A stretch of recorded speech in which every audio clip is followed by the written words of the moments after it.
बातमीपत्रात आपलं स्वागत। स्वाभिमानी रिपब्लिकन पक्षाचे अध्यक्ष रमेश साळवे आणि त्यांच्या पुतण्यांवर झालेल्या हल्ल्याच्या निषेधार्थ वडगाव तहसील कार्यालयावर निषेध मोर्चा नेण्यात आला। सर्व हल्लेखोरांना तात्काळ अटक करावी अशी मागणी करण्यात आली। रमेश साळवे यांच्यासह नितीन साळवे, प्रवीण साळवे, प्रकाश साळवे, किरण साळवे यांच्यावर कुसगाव येथे प्राणघातक हल्ला झाला होता। या हल्ल्याचा निषेध करण्यासाठी मोर्चा काढण्यात आला। वडगाव मधील मिलिंद नगर पासून सुरू झालेल्या मोर्चाचे रूपांतर पंचायत समिती समोर निषेध सभेत झाले। यावेळी सर्वपक्षीय कार्यकर्त्यांनी साळवे यांच्यावरील हल्ल्याचा निषेध केला।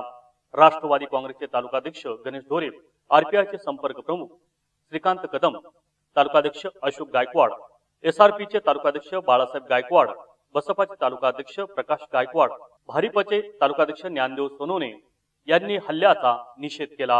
यावेळी हरीश कोकरे, यमुना साळवे, फिरोज मुल्ला, प्रकाश गायकवाड, बाळासाहेब यादव, अशोक कांबळे, कृष्णा गायकवाड, महेश ओवाळ, दत्ता यादव, अशोक मोरे आदींसह कार्यकर्ते मोठ्या संख्येने या मोर्चामध्ये सहभागी झाले होते।